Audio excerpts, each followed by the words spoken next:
I can't believe I've done it. I played a game that contradicted with the very soul of my being. Nintendogs, but that's not what this video is about. I played Genshin Impact. And I survived. And I came out very surprised. After I swapped to variety on top of just covering the lore of League of Legends. At the beginning of 2023, I wrote down all the universes I wanted to visit. And unsurprisingly, Genshin was not one of them. I was focusing more on stuff like showing people the book lore of the cyberpunk universe. Or I wanted to check out the horrifying universe of Warhammer. So, why did I decide to play Genshin all of a sudden? Memes. Specifically, I wanted to have context. Every now and then, someone shares a Genshin meme around me. So I just wanted to know what the memes were about.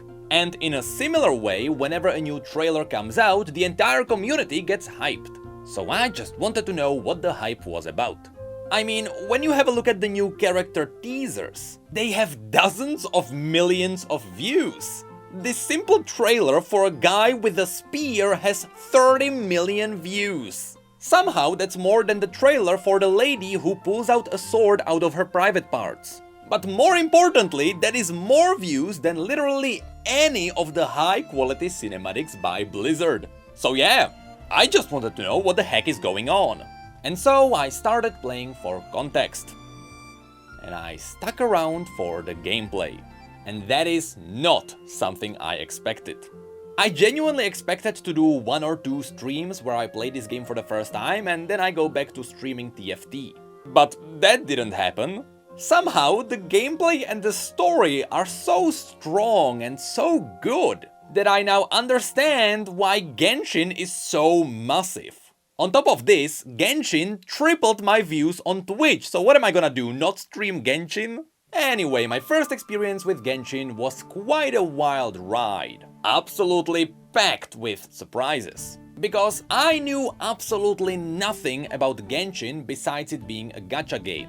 So now, let's talk about what playing Genshin for the first time in 2023 was like. And don't worry, for any of you who also never played Genshin, I will not spoil any of the story. I am a lore nerd, I wouldn't dare. Also remember, I am only like 30 hours into the game, which sounds like a lot, but there is easily at least 200 hours of content. So even though I will talk about this like a game review, it is still more of an early impression. Also, beware, there is a lot to talk about, so the topics will be all over the place, because as you'll see, everything in Genshin is really well interconnected. Let's start with the most important part of any game: gameplay. Specifically, I will split this into combat and world gameplay, because both of these have so much value they can easily carry entire games. And that's simply because if the gameplay is not good, nothing else matters, because you won't last long enough to experience the rest. And here, I am glad to say, both are quite stellar. Starting with the combat. At first, it may seem like the combat is a bit basic. You have a basic attack combo, a charged attack for holding down the attack button, a dash with some invincibility frames, a basic ability, and an ultimate ability. That's it. But the fun begins when you start throwing in other characters, because this game is all about swapping them in the middle of the combat. You see, as you're on your adventure, you fill your party with 4 characters, which you can swap in and out at any point during the game, except in the dungeons.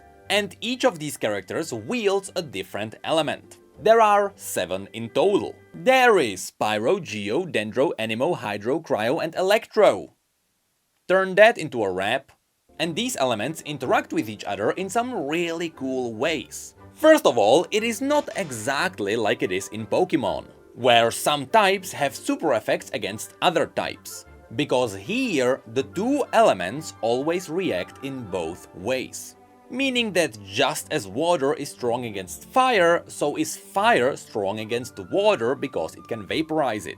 The only difference here is that the reaction one way may be stronger than the reaction the other way. Also, when it comes to damage immunities, it is simple. Enemies are always immune to their own element. That's it.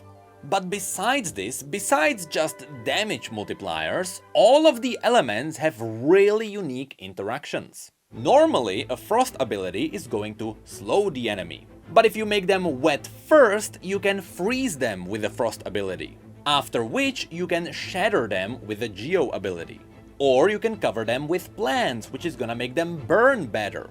Or you can set them on fire and overload the plasma with an electric ability. Or how about you set the ground on fire and send a tornado through it so that it becomes a fire tornado? And recently I discovered a lovely combo where I can use a Dendro ability on water, which is gonna spawn seeds around, which I can ignite and make them blow up. It is insane how well all of these elements play together. And during combat, setting up all of these combos is so much fun. It makes every combat flow like a proper anime fight where a group is working together to defeat the enemy. I really have nothing bad to say about the combat. It works beautifully. Just remember that all of these element combinations also work against you. So the enemies will often be paired against you with synergies. Expect a lot of Hydro Mages paired with Frost Mages, which is gonna make your life awful. But you see, since elements are the core of Genshin's world, they are used in more ways than just in combat. So let's have a look at what the gameplay loop looks like outside of fighting.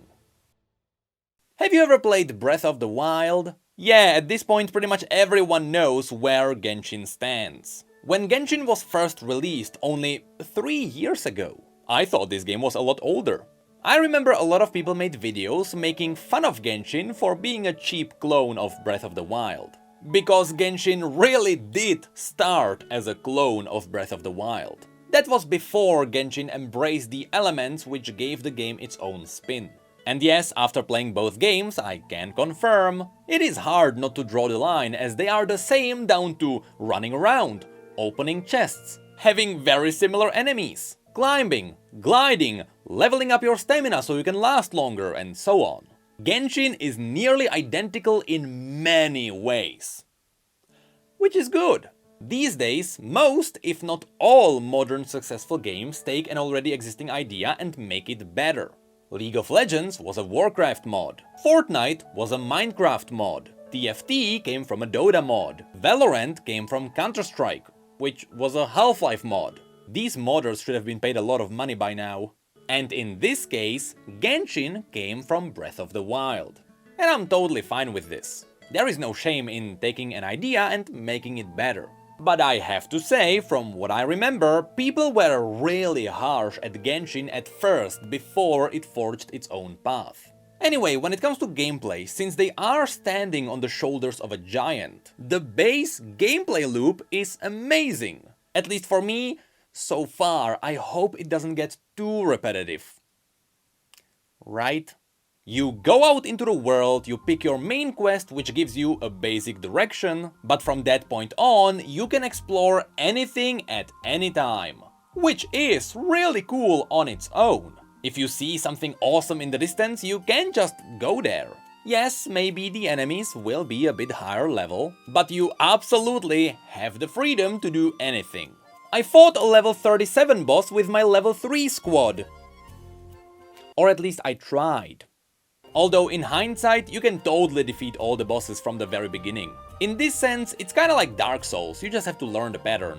With that said, while unlimited exploration is a really cool aspect, a lot of games crumble underneath it, because they don't encourage exploration in a good way. And in the case of Genshin, it is done in a scarily amazing way. Throughout the world, pretty much everywhere you can find little chests. These chests give you a bunch of weaker loot, maybe some crafting material, but most importantly, account experience. You get a smaller amount for small chests and a bigger amount for bigger chests. And you want to level up your account, or as they call it, the adventure level or adventure rank, because the entire progression of the game is locked behind it. First of all, the main storyline requires a certain adventure rank to continue, meaning that if you wanna play the main story, you better go exploring. But also, your characters have certain limitations which unlock at certain adventure ranks. The same goes for leveling weapons and so on. So you want to explore and open chests so you can continue on the main progression. But you know, Even in this case, freely running around and opening chests isn't really the main driving force of this system. After what I said, it still may sound boring, because the key is in the way you find these chests. First of all, the exploration itself is fun. You have the ability to climb anything, you have the ability to glide anywhere. These two simple abilities make traversing landscape a lot more interesting. And it means the world design can also play with verticality. But the way the chests are hidden also matters. Some of them are just randomly found at different places. Some of them are in camps of monsters locked behind killing everything. But a lot more are hidden behind clever puzzles. And let me tell you, these puzzles are literally everywhere. Have you ever seen what the Breath of the Wild map looks like with all the hidden secrets? Yeah, Genshin is exactly the same. And these puzzles come in a very impressive number of shapes and sizes. From guiding a ghost thingy back to its shrine, to lighting up suspiciously placed torches, to hitting stones with corresponding elements, to picking randomly placed carrots, to hitting suspiciously placed rocks, to blowing wind at the wind thingy, to doing specific timed challenges, to simply finding a chest at the most improbable place imaginable. I could go for a very long time here. The point is, there is an insane amount of secrets. And the chances are, if a pebble on the ground looks suspicious, it is most likely a puzzle. The best part about this is that when you open a chest, all you have to do is look into the distance and you can see 8 more. This creates an amazing loop of exploration, where you stay up at 2 in the morning thinking to yourself, yeah, I'll go for another chest. Oh, it's 4 in the morning.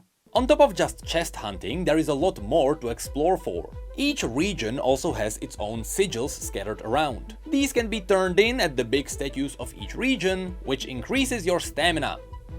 Exactly like in Breath of the Wild. Which of course helps you with climbing longer and gliding further. You also want to look for crafting materials. This can be anything from branches to apples. Or it can be mining stones. Or even elemental plants.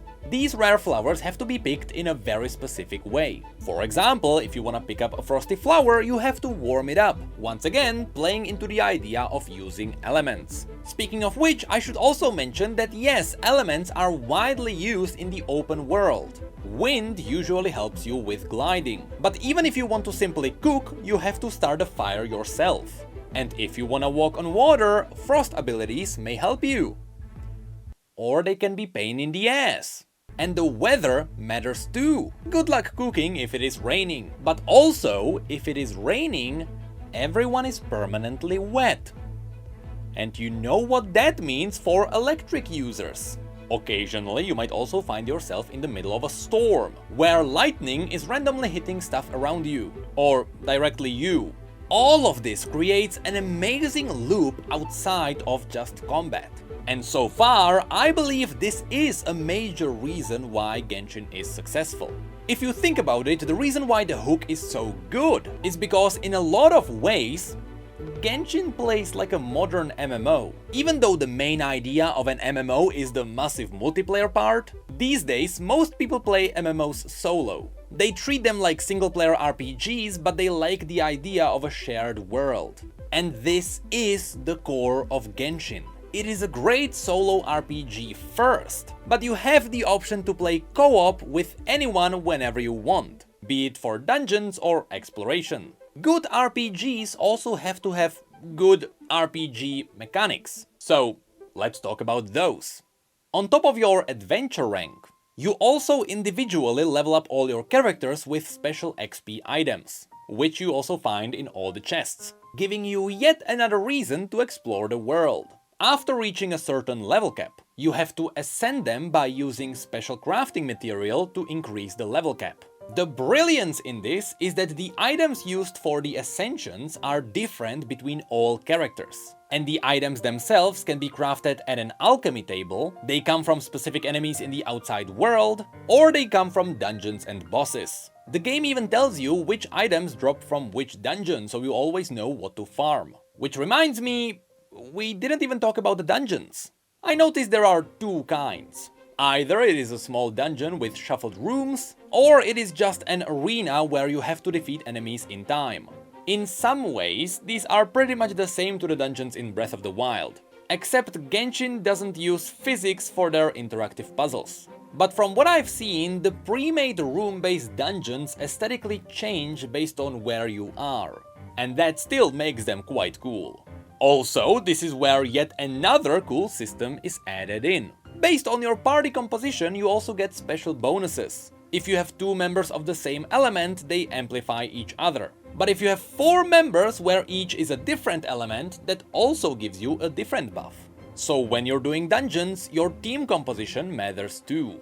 Anyway, back to the characters. Besides leveling them up, if you get multiple of the same characters from the Gacha system, instead of getting duplicates, you can unlock their constellations, which are extra passive bonuses for their abilities. Speaking of which, a bit later in the game, you can also level up your abilities. Then, on top of that, there are also weapons. Not only do all the weapons have different RPG stats, which you can increase by disenchanting your other weapons, but each weapon also has a unique passive ability, which you can upgrade by merging multiple of the same weapons together. On top of that, each weapon also has a level cap, and you also ascend your weapons the same way you do your characters. And raising the level cap also changes the weapons' aesthetics, to indicate that they are more powerful. Which was a pleasant surprise the first time I saw this. Now on top of that, every character can also equip 5 artifacts. These give you more stats, but they also have more passive abilities. In most cases it is 2 and 4 set bonuses. And these can get really crazy, especially when you realize that each character can scale with different stats. Some may need attack damage and crit, others gain damage from defense, or they heal based on their maximum health. Also, yes, I should mention that Genshin has a variation of the Golden Trinity, although here they pretty much only have DPS and supports. At first sight, if you have a look at all of these systems, it may seem a bit confusing. And that's because at first sight, it is. But after you learn how all the different systems work, you get to see how well integrated they all are. And you also get to see how deep your character progression is. There is about a dozen different systems all about leveling up, gathering materials and ascending your characters. But they all work together as a single unit. And from a game designer's point of view, honestly, that's pretty impressive. So now, let's see what other activities you can do with your jacked up characters. While you are out there exploring the world, which is the majority of the gameplay loop, you also get to do quests. Now, unless you are doing the big story quests, they are usually very simple. You go somewhere, you kill something, you go back. And really it's because it all ties together with the entire exploration scheme. Because on your way to the quest you're gonna open about 30 chests. But don't be fooled by the simple word quests. In reality, the entire list of activities is massive. And each kind of content is slightly different. There is no way I can talk about all of them individually. So besides just exploration, this is all the other stuff the game offers you. At least, this is all the stuff I experienced. I don't even know what's in the endgame. I'm pretty sure there's gonna be a lot more stuff as I level up. Anyway, there is daily commissions, city reputation commissions, boss tracking bounty quests, weekly quests, main quests, story quests, world quests, randomly spawned world quests, daily world quests, limited events, browser minigames, character progression quests, dating sim, apparently, adventure guide progression, battle pass, which actually has a lore and it got its own cinematic, mini dungeons, replayable boss fights, Spiral Abyss, which is a roguelike dungeon crawler sprinkled on top of all of this. It's like Torghast, but good. And I'm only like 30 hours in. I know there is a lot more. Apparently you can also catch wild animals, which I haven't seen yet. I also keep seeing pools of fish, but I haven't figured out how to fish. Not to mention that there is also player housing, which I haven't unlocked yet. And on top of that, they have their own entire playable card game. Just like Gwent in The Witcher. You can even just run around and talk to different random NPCs and they will give you random items. It is insane how much content there is. It feels like every other adventure rank you unlock a brand new system. But because it is slowly fed to you, you don't get overwhelmed. And also, the game gives you a daily limit so that you don't burn out. There are these moon thingies which replenish decently quickly over time. So far, they don't really feel like a malicious design. Even though these days, with modern mobile games, it is pretty obvious it feels like a mobile game mechanic that makes you wait. Unless you decide to pay. But it honestly doesn't feel that way. The point is that the dungeons and the world bosses consume this currency. I believe it is 40 per boss and 20 per dungeon. So it acts like a limit to the bigger loot you can get. With the bigger loot being the material for leveling up. So it's not like you are missing out on getting pulls for the gacha system. Overall, it doesn't feel too different to something like the heroic dungeon cooldowns from WoW. Overall, it is amazing how everything fits together so well. Especially how the quests lead you to accidental exploration. What also helps with the consumption is that all the main quests as well as all the story quests are fully narrated. Which brings us to the next part. Let's talk about the story of this game. But again, no real spoilers, I will only talk about generic stuff.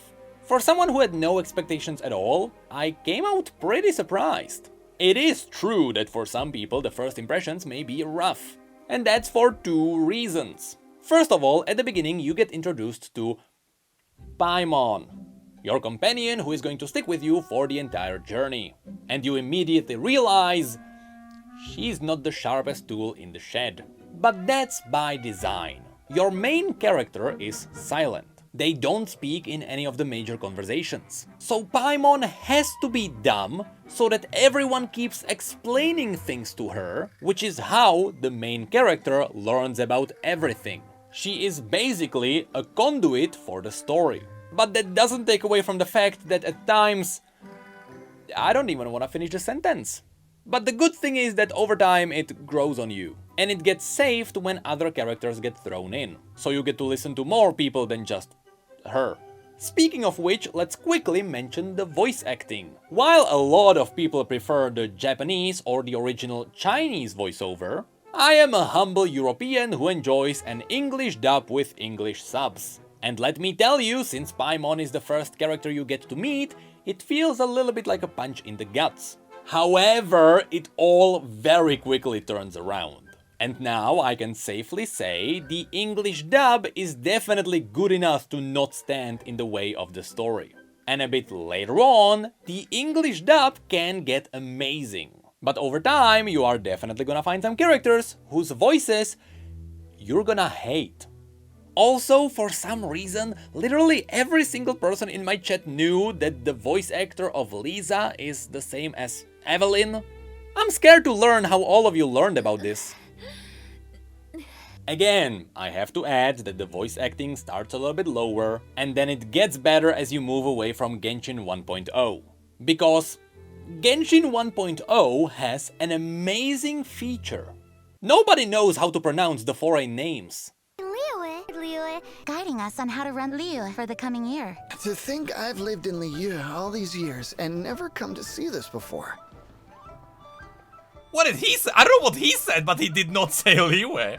Mondstadt is to freedom as Liyue is to contracts. Liyue has a strong focus on business and trade. You're saying Liyue way The too many Liyue times. Kissing, the 7 leaders of the 7 enterprises of Liyue, hold true control over Liyue. What about Liyue? It is super clear at the beginning they didn't know that Genshin would be a massive hit. So when it came to localization, they didn't even have a director for the English dub. It is obvious they just took the script, they sent it to the voice actors, maybe gave them a few notes, and that was it. Nobody gave them directions on proper pronunciation, and they just accepted it the way it came back. Which resulted in every single character pronouncing the name Liyue in a very different way. Anyway, yes, the voices get better over time, so now let's move back to the story. Simply said, the story is very good. At least after you realize that it is written like an anime, which is very different from traditional storytelling. Normally, a classic story has a hero who has a problem, there is a twist, a solution, a conclusion. That's the base form of writing a story. But animes are structured a bit differently. Most of them are about groups of people where everyone has unique quirks. and they band together and they fight Big Bad. And along the way they get a lot of princess is in another castle moments. But not only is that to keep animes running longer, but it also serves the purpose of giving the characters more room for a build-up. And any anime fan can tell you that build-up is very important, because the payoff is what gives you the memorable moments. In animes, it is usually a big fight between two characters, both of which also had a lot of room to grow up. And I'm happy to say, after you realize this is exactly what Genshin is doing, you'll see that the story gets pretty good. And they also use the classic way to structure their characters the way animes do. Every character usually has a very powerful quirk, but they also have a comedic negative one. In Genshin, this is something you'll start noticing after the first introduction chapter. And somehow they pull this one off really well for their characters too. So basically, it is one big anime, and it works. I assume that's why the Genshin anime was already locked in. Personally, without spoilers, I only finished fighting the first big boss, and I closed off the first chapter, and the cutscene you get after that, which starts the next chapter, immediately hooked me in. In fact, after that, the story started ramping up rapidly. And that's both on the serious side and on the comedic side. Remember, animes like to combine both to keep the story fresh throughout the entire journey. And for those of you who already know Genshin, I just wanted to tell you, I did the perfume quest. Oh my god! So far, Genshin doesn't seem to be afraid of big twists either. And from what I've been told, it gets even better.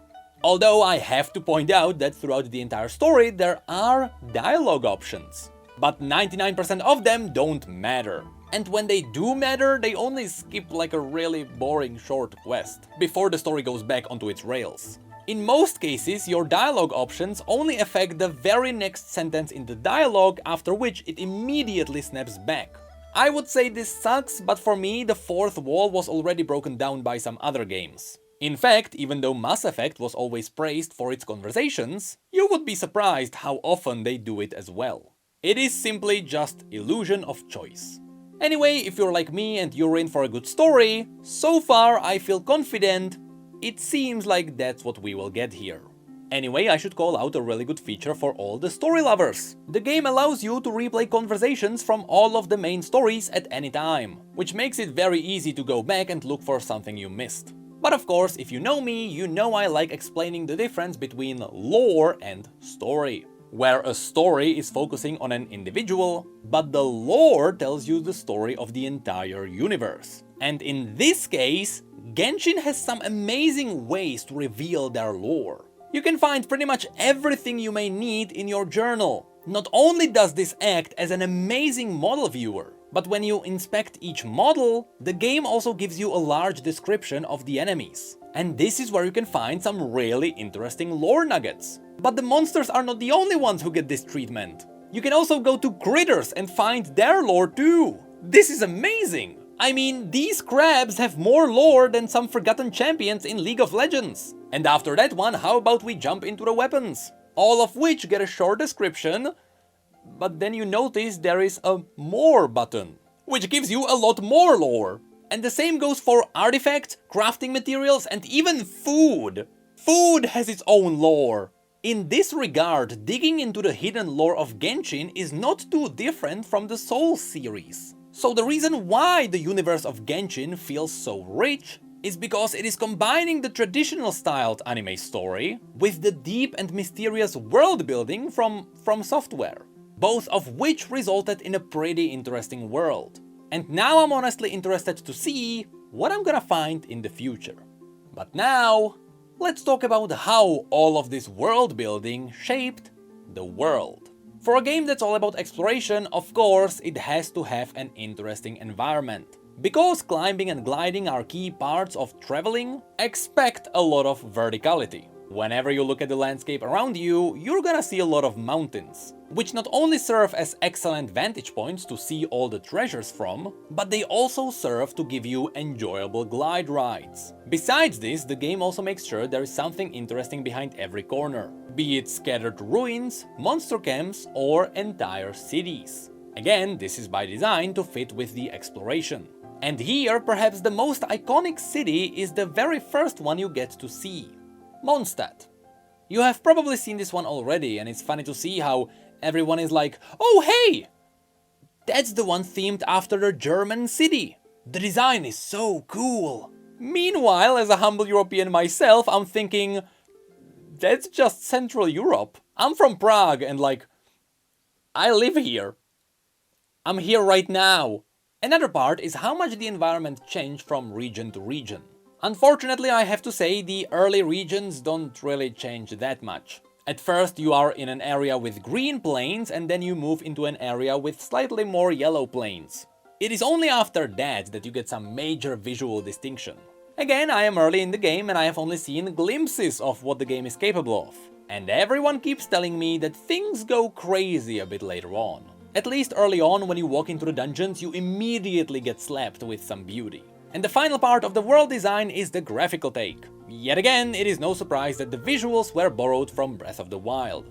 But we shouldn't underestimate how well this works for Genshin. Even though some may think that this is a low-poly game with cheap graphics, the reality is exactly the opposite. Even though everything has a cartoony texture, the texture is always high quality, which means that when you zoom in, you can still see all the details. But when you see something at a distance, the game can replace all the HD textured models with cheaper PNGs without anyone noticing. This makes it so that the game can save up on your GPU, because in this style, a flat image can perfectly mimic a 3D model.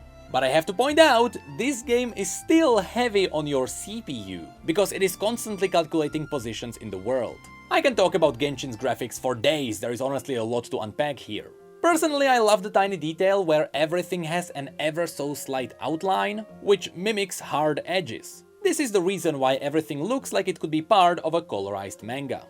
Anyway, the key point is, these are all stylized graphics, which is something every game that wants to last long should aim for. Stylized graphics simply age better. Look at WoW, League and RuneScape. Compare them to games that try to go for realism 10 years later. So even though in Genshin's case the graphics just got accidentally good because they were borrowed from Breath of the Wild, the style is doing wonders for them, and it can easily carry them for the next 10 years. After which the graphics would slowly start showing their age, which is why Fortnite got an upgrade. And when it comes to showing age, rest assured that's something music will never do. From what I've heard, when it comes to music, Hoyoverse is exactly the same as something like Blizzard or Riot Games. The game may be good, but the music is always 3 times better. In Genshin, you're not gonna feel that at the beginning of the game. The music there is really good, but it is more atmospheric, which is not the kind of music that becomes an earworm.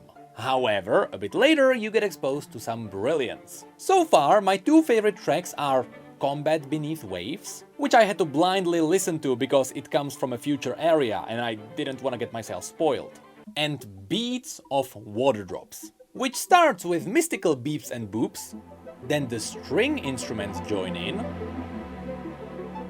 and then the beat drops. Needless to say, I am still waiting for all the beauty this game presents, and from the little taste I got, I can't wait. Just like you probably can't wait for the biggest thing of this game, the character designs. A wise man once said, I know it, you know it, everybody knows it. They are doing it all on purpose. It is all one pile of attractiveness to get you hooked on the gacha. And there is a lot of exposed legs everywhere. But the good thing about this is that the devs are absolutely self-aware in this, which means that oftentimes they can play into it for comedic purposes. If you don't know what I'm talking about, this game has 3 kinds of characters: sexy ladies, skinny guys, goblins. That's it! Also, everyone is white, there is no variety here. On one side, this is pretty sad because sometimes I find some badass design on the enemies, and then I realize, yeah, I'll never play as that guy. On that topic, one very popular anime trait is a very old jacked up guy. Come on Genshin, at least give me that. On the other side, we have to give them credit where credit is due. Even though Genshin locked its characters in a box with some really hard limitations for the designs, somehow they still managed to make every character look unique. which is an insane achievement. Then again, I only quickly glanced through all the characters because I don't want to get them spoiled. Also, I expected like 20 characters. Genshin has like 60. I haven't seen that much, but even so, all the characters seem to have interesting designs. For example, I've seen a lot of characters wearing skirts, because I assume it synergizes with climbing. But some are wizards, some are knights wearing armor underneath that, and some are... I don't know what to say about that one, except it is definitely a unique design. Anyway, another limitation of the designs are the weapons. There are only 5 types. A sword, a claymore, a spear, a bow, a book. That's it. All the characters have to fit one of these. If there is a character with a shield, they are only ever gonna use that shield when they are using their abilities. Outside of that, they are primarily a spear user, so the shield is not gonna be permanently out. I find this extremely limiting because that means there are no hammers, no staffs, no guns. Even though you can fight enemies that have all of these. At least I can confirm, because there are only 5 types of weapons, the devs can take their time with designing some really cool looking weapons. Also, I noticed that a lot of characters share the same action animations, with only their special abilities and ultimate abilities changing. Except for the 5 stars. 5-star characters have unique animations on everything. And speaking of stars, I think it's time we tackle the elephant in the room. The gacha system. When I decided to play this game, I knew very well what I was getting myself into, despite never seriously playing a gacha game before. I knew I had strong will when it comes to spending money, but I still braced myself for all the predatory systems that might try to lure me in. After all, that's what gacha games are known for. And as I played, I found none of it. Now don't get me wrong, the gacha system functions on the very definition of gambling addiction. And that is still here. But outside of that, the game functions as a very good free-to-play game. You honestly don't have to pay for anything. And I decided to prove it by beating the game without ever paying a cent. There were definitely points where I thought I found a catch, but every time I snoop around I find out that there are no real predatory catches. For example, around the world there are big statues that heal your party, but these statues can only heal you for a limited amount every day. And I thought that was the catch. This would be the time limiter that would lock you into waiting unless you pay. But nope, one of the core mechanics is cooking, which heals your party. Not to mention that a lot of characters are healers after all. Then I thought that the moon thingies would be the predatory block. And while I believe there is a way to bypass it with money, farming those materials doesn't seem to be a crucial block. Unless you are at the very end of the game where you likely already beat the game. It seems like all you need is just a little bit of patience and it doesn't even matter. What's also important to mention that Genshin is quite a casual game. There is no PvP and you can beat most of the bosses with any character and any gear. Unless it is time limited, which means you need damage. So while you can definitely say that these mechanics are pay to win, you don't feel encouraged to get into the pay to win scheme. Because you are not forced into competing with anyone. So at the end of the day, all the traps around Genshin Impact are laid around pulling characters. And unfortunately, the hook of this game is so good that once you pay once, you're gonna pay again. It simply encourages you to go for more. They have pity mechanics, which means that even though you got nothing from the pool, the next time you buy, the chances are higher. This is how these games function in general. Statistically, it was proven that all you need to do is pay once for a game. After that, you are much more likely to spend more because you already feel invested in the game. And this is why Genshin is extremely dangerous. If you pay for a bad gacha game, you're an idiot. But Genshin's design is legitimately good. You are likely to feel justified to spend money in this game. And that's where you need to be really careful. But again, I am a living proof that you don't have to spend a cent. The base gameplay makes it a really fun RPG without spending any money. And on top of that, I can mention another cool thing. To buy wishes, which are the core gacha mechanic, you spend a currency known as Primo Gems. which you can get a lot of throughout the game for free. It literally comes from everywhere.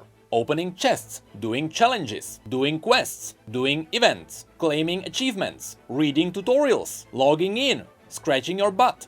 Anything you do gives you Primo gems. And I believe that's by design so that you engage with the gacha system often. That way you are more likely to pay. And it seems like the game gives you about 20 pulls per week, which is honestly fine. Now, I am aware that some of these are one-time claims. The chests will go away, just like some of the already set down quests or achievements. So I asked around if it is just a bait, if the currency flow will slow down later, and the majority of people told me no. It seems like the late game will have other systems that will help you with that. It is true that at the beginning you get a bunch of wishes for free to try and hook you in. But after that, it seems like there is still a nice and steady stream of Primo gems. So again, you really don't have to pay for this game to enjoy it. So all you have to do is calm down your horny side. What also helps is that by law, the game has to tell you what chances you have in your wishes. If you wanna do your homework, this is the formula for all the drops.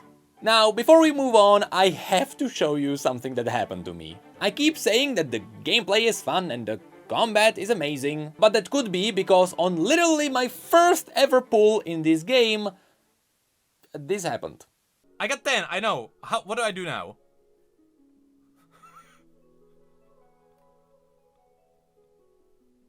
Where do I click? Click wish. Wait, so I wouldn't get her unless I would go to this page specifically and do the wish thingy? Wait, what did I do? What's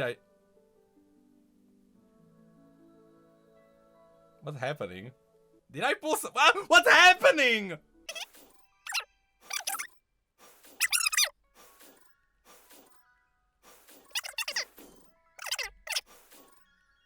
So I guess everyone is guessing what character I got.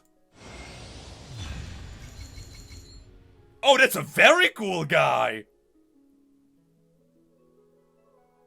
That's a guy with a big sword. And it's on fire. 0.6% chance. Dude, I've been grinding WoW. I've been grinding mounts that are 0.1% chance. This is fine. Yes, apparently I pulled one of the most desirable characters in this entire game, from the first 10 free wishes you get. And I quickly found out why he is cool. The damage is not really a big point here. No matter how many stars a character has, it should always be somewhat balanced. So that doesn't matter.